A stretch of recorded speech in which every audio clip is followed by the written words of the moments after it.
کہ ہم سب کو واعظ و نصیحت فرمائیں۔ استاد محترم حضرت مولانا مفتی حق نواز صاحب۔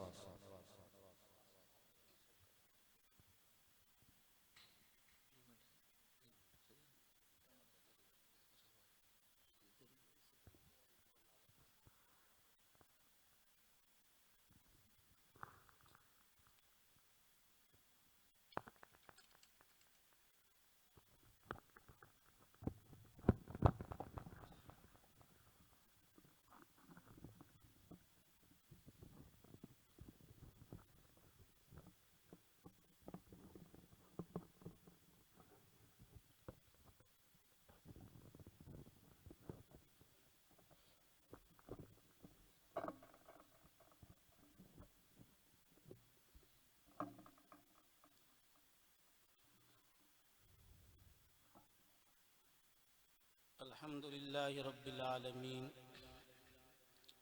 والصلاة والسلام علی رسولہ محمد وعلی آلہ واصحابہ ومن تبعهم بإحسان إلى يوم الدین،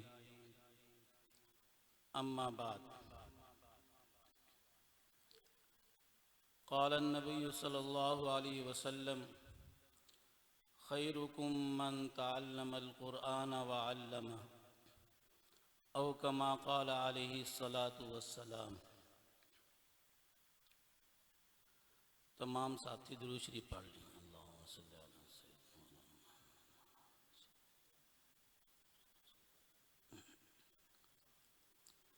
الحمدللہ، اللہ تعالیٰ کا ہم سب پہ بہت ہی کرم اور فضل ہوا کہ اللہ تعالیٰ نے ہم کو ایک بار دوبارہ مل بیٹھنے کا موقع نصیب فرمایا، اور اپنے مادری علمی کی اور اپنے اساتذہ کی اور اپنے ساتھیوں سے ملاقات کا شرف بخشا۔ یہ محض اللہ کا فضل و کرم ہے۔ بھائیو، یہ اتنی عظیم نعمت ہے جس کی قدر بہت کم لوگوں کو ہے۔ یہ دیکھنے میں معمولی سا کام نظر آتا ہے، لیکن در حقیقت یہ آپ کی ترقی کا بنیادی جز ہے۔ اگر آپ یہ ترقی چاہتے ہیں، اگر آپ یہ چاہتے ہیں کہ ہمارے درسگاہ کے اندر اور ہمارے کام کے اندر، ہماری روحانیت کے اندر، ہمارے علمی سفر کے اندر ترقی ہو، بلندیاں نصیب ہوں، تو یہ آپ کے لیے بہت ضروری ہے اس طرح کی مجلسوں کے اندر شریک ہونا، کیونکہ یہاں جو بیانات کرنے والے حضرات ہیں بڑے عظیم شخصیات ہوتی ہیں، جن کی زندگیاں اس کام میں گزر چکی ہیں، جس کی وجہ سے جو ان کا تجربہ ہوتا ہے وہ آپ کے لیے انتہائی رہنما ہوتا ہے۔ اپنی تجرباتی زندگی کی وجہ سے ان کی زبان سے کوئی نہ کوئی ایسی بات نکل جاتی ہے جو آنے والی زندگی میں آپ کو بہت ہی مددگار اور بہت ہی رہنما ثابت ہو سکتی ہے، اور یہ آپ کی طلب پر ہے۔ جتنی آپ طلب صادق سے بیٹھیں گے تو یقیناً ہر ساتھی، کوئی بھی ساتھی اس مجلس سے خالی نہیں جائے گا۔ جو اپنی خامی، ہر انسان کے اندر خامی بھی ہوتی ہیں، اچھائیاں بھی ہوتی ہیں، اور یہاں آنے کا مقصد یہی ہونا چاہیے کہ میرے اندر کوئی نہ کوئی خامی ہے، اپنی اس خامی کو میں نے کیا ہے ان بیانات کے اندر ختم کرنا ہے، دور کرنا ہے۔ جب آپ اس نیت سے بیٹھیں گے تو یقیناً اللہ تعالیٰ کوئی نہ کوئی، کسی نہ کسی شخصیت کی زبان سے اس خامی کا اظہار فرمائیں گے، جس کی وجہ سے آپ کی اصلاح ہو جائے گی۔ اور انسان اگر اپنی خامیوں کی اصلاح کر لے تو یہ اس کے لیے بہت بڑی نعمت ہوتی ہے۔ تو میں نے آپ کے سامنے جناب نبی کریم صلی اللہ علیہ وسلم کی جو حدیث مبارک بیان کی ہے، اس حدیث میں جناب نبی کریم صلی اللہ علیہ وسلم نے اپنے امت کے بہترین طبقے کی نشاندہی فرمائی کہ میری امت میں بہترین طبقہ کون سا ہے۔ پھر اس طبقے کی ایک ذمہ داری بھی ساتھ بیان کر دی کہ بہترین طبقہ کون سا ہے اور اس کی ذمہ داری کیا ہے، وہ بھی ساتھ بیان کر دی۔ چنانچہ جناب نبی کریم صلی اللہ علیہ وسلم نے اپنی امت کے بہترین جس طبقے کی نشاندہی فرمائی ہے وہ یوں بیان فرمائی ہے کہ جناب نبی کریم صلی اللہ علیہ وسلم نے ارشاد فرمایا، خیرکم من تعلم القرآن، کہ تم میں سے بہترین وہ شخص ہے، وہ لوگ ہیں جو قرآن کو سیکھتے ہیں۔ قرآن کو سیکھنے والے یہ بہترین لوگ ہیں اس امت کے۔ اب قرآن کریم کو سیکھنے کے اندر آپ کو معلوم ہے کہ قرآن دو چیزوں کے مجموعے کا نام ہے، نمبر 1 الفاظ اور نمبر 2 معانی۔ تو اس کے اندر دونوں آتے ہیں، الفاظ بھی آتے ہیں اور معانی بھی آتے ہیں۔ الفاظ کو سیکھنا، قرآن مجید کو تجوید کے قواعد کے مطابق پڑھنا اور اس کو سیکھنا، یہ بھی ضروری ہے۔ اور دوسری چیز، قرآن کہتا کیا ہے، اللہ تعالیٰ نے اپنی مبارک کتاب کے اندر کیا فرمانا چاہتے ہیں، اس کا علم ہوگا علماء کے ذریعے۔ علماء قرآن کے معانی اور اس کے مطالب آپ کو بتاتے ہیں۔ اس لیے قرآن کریم کے الفاظ سیکھنے والے بھی بہترین ہیں، اور قرآن کریم کے معانی اور مطالب اور اس کے مفہوم کو سمجھنے والے، سیکھنے والے بھی بہترین طبقہ ہے۔ تو دونوں طبقے امت کے بہترین ہیں۔ حفاظ بھی جو قرآن کریم کے الفاظ کو سیکھتے ہیں، یاد کرتے ہیں، اور درس نظامی کے جو طلباء ہیں جو قرآن کریم کے معانی کو سیکھتے ہیں، اس کے مفہوم کو، اس کے مطلب کو کیا ہے سیکھتے ہیں، وہ بھی اس کے اندر داخل ہے۔ تو بہترین طبقہ وہ ہے جو قرآن کریم کو سیکھتا ہے، جو اس کے الفاظ کو سیکھتا ہے، جو اس کے معانی کو سیکھتا ہے، جو اس کی تشریحات کو سیکھتا ہے، یہ امت کا بہترین طبقہ ہے۔ یہ نشاندہی جناب نبی کریم صلی اللہ علیہ وسلم نے فرما دی۔ لیکن اس بہترین طبقے کی آگے ایک ذمہ داری بھی بیان کر دی کہ وَعَلَّمَ، کہ صرف قرآن کریم کو سیکھ لینا کافی نہیں ہے، بلکہ اس کی ساتھ ساتھ آپ کی ذمہ داری بھی یہ ہے کہ دوسروں کو سکھائیں۔ دوسروں کو سکھانا یہ ذمہ داری ہے، یہ آپ کے فرائض کے اندر شامل ہے۔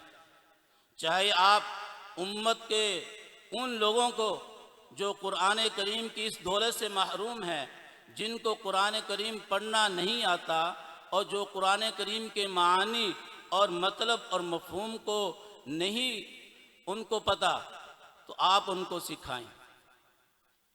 چاہے آپ الفاظ ان کو سکھائیں، الفاظ کی صحیح درستگی ان کو سکھائیں تاکہ قرآن کریم کیا ہے اچھے طریقے سے ان کو پڑھنا آئے، اور دوسرے درجے کی کہ ان کے قرآن کریم کا مطلب معانی کیا ہے ان کو سمجھائیں تاکہ وہ قرآن کریم کو صحیح سمجھ سکیں۔ یہ ذمہ داری ہے۔ تو اس لیے امت کا بہترین طبقہ وہی ہے جو قرآن کریم سیکھتا ہے اور ساتھ ساتھ دوسروں کو سکھاتا بھی ہے۔ تو اس لیے میرے عزیز ساتھیوں، یہ اللہ تعالیٰ کا ہم سب پہ فضل و کرم ہے کہ اللہ تعالیٰ نے ہم کو اس عظیم دولت سے، اس عظیم نعمت سے کیا ہے، مالا مال کیا۔ اس پہ جتنا شکر ادا کریں ہم کم ہے، زندگی بھر اللہ تعالیٰ کا یہ شکر ادا نہیں کر سکتے۔ اس نعمت کی قدر کرنی چاہیے، اور اس کی قدر کا طریقہ یہی ہے کہ آپ اس نعمت کو دوسروں تک پہنچائیں، دوسروں تک پہنچائیں، کسی بھی صورت میں ہو۔ اگر کسی ساتھی کو کیا ہے کلاس کی نعمت مل رہی ہے تو بہت بڑی نعمت ہے، درس و تدریس کی کیا ہے نعمت ملی ہوئی ہے، یہ بہت بڑی نعمت ہے۔ ماحول اپنا ہوتا ہے، اپنے ماحول کے اندر یہ دوسروں کو سکھانا یہ تو آسان ہوتا ہے۔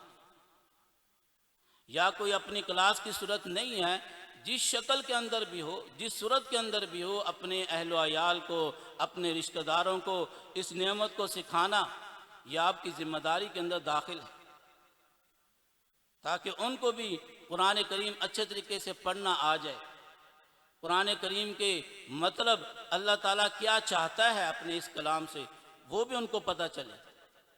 یہ علماء کی ذمہ داری ہے۔ تو اس لیے اس طرف آپ نے بہت زیادہ توجہ دینی ہے کہ مجھے اللہ تعالیٰ نے جو نعمت دی ہے کسی نہ کسی طریقے سے یہ نعمت دوسروں کی طرف بھی چلی جائے، دوسروں کی طرف بھی کیا ہے منتقل ہو۔ اور اس کے ساتھ ساتھ جو ہمارے اندر کوتاہی ہوتی ہے، جس میں میں بھی شامل ہوں،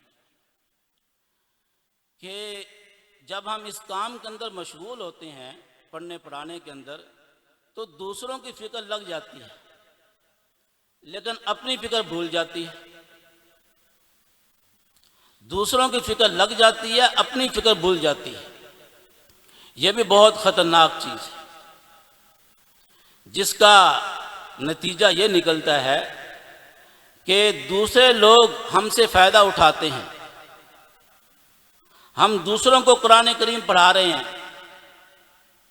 دوسروں کو کیا ہے قرآن کریم کے مطلب اور معانی سمجھا رہے ہیں، اللہ تعالیٰ کیا چاہتا ہے، لیکن خود اس سے محروم ہوتے ہیں۔ ہم دوسروں کو کہتے ہیں قرآن کریم پڑھو، خود پڑھتے نہیں ہیں،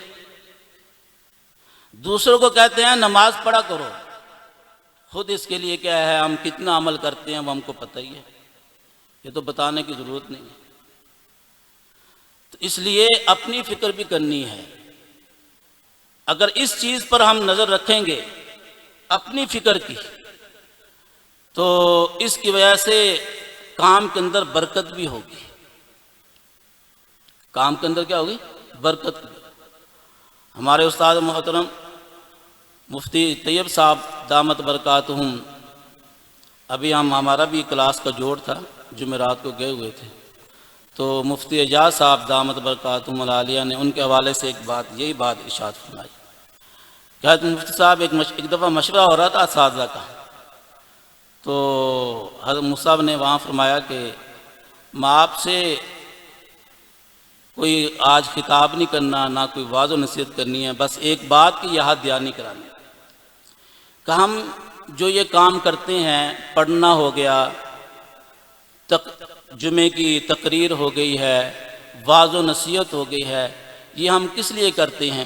یہ لوگوں کے لیے کرتے ہیں۔ بلکہ ہم واعظ کر رہے ہیں کس کے لیے؟ لوگوں کے لیے۔ پڑھا رہے ہیں کس کے لیے؟ بچوں کو پڑھانا، ہم نے جمعہ پڑھانا ہے بھائی، عوام کو جمعہ پڑھانا ہے۔ یہ سب کام اوروں کے لیے کرتے ہیں، لیکن ہم اپنے لیے کیا کر رہے ہیں یہ بھی سوچنا چاہیے۔ یہ بھی کیا ہے سوچنا چاہیے کہ ہم نے اپنے لیے کیا کیا۔ ہم نے اپنی اصلاح کے لیے، اپنے باطن کو درست کرنے کے لیے، اپنے ظاہر کو درست کرنے کے لیے پورے 24 گھنٹوں کے اندر کتنا وقت نکالا ہے جس میں ہم سوچ لیں ہماری اصلاح ظاہر و باطن کی اصلاح ہے بھی یا نہیں ہے، ہمارا ظاہر و باطن سنت کے مطابق ہے بھی یا نہیں ہے، ہماری نماز کیا ہے سنت کے مطابق ہے بھی یا نہیں ہے۔ ہمارا اٹھنا بیٹھنا، ہمارا چلنا پھرنا سنت کے مطابق ہے بھی ہے یا نہیں ہے؟ ہمارا وضو سنت کے مطابق ہے بھی ہے یا نہیں ہے؟ اس کو بھی سوچنا ہے۔ کیوں؟ اس لیے کہ اصل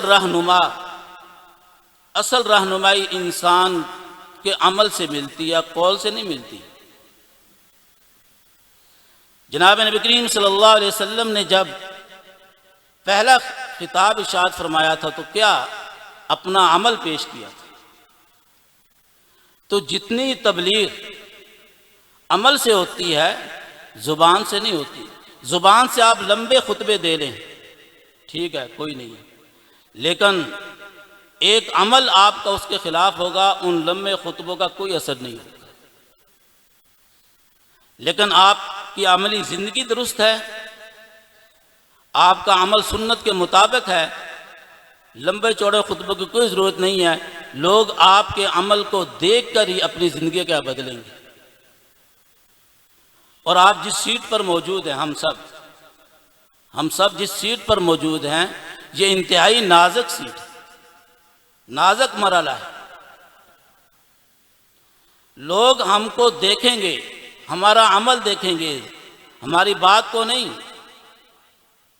آج کل ہم اس خوش فہمی میں مبتلا ہیں واقع کہ ہم بس تقریریں کر لیں۔ ایک دفعہ تقریر آپ کی سنیں گے، ٹھیک ہے، وہ آپ کا جو بھی ہوگا وہ تاثر لے لیں گے، لیکن اس کے بعد جب آپ کی زندگی ان کے ساتھ گزر رہی ہے، وہ دیکھیں گے کہ اس کی زندگی کیسی ہے۔ بھائی میں نماز کے فضائل تو یہاں بیان کر دیتا ہوں جتنے بھی، میں اپنی نماز کی کیا حالت ہے وہ تو اس کو پتہ چل جائے گا۔ میں تلاوت کے فضائل بیان کرتا ہوں، قرآن شریف پڑھنے کے فضائل بیان کرتا ہوں، لیکن خود میری تلاوت کا کیا معمول ہے، میں کتنا پڑھتا ہوں، یہ ہم سب کو معلوم۔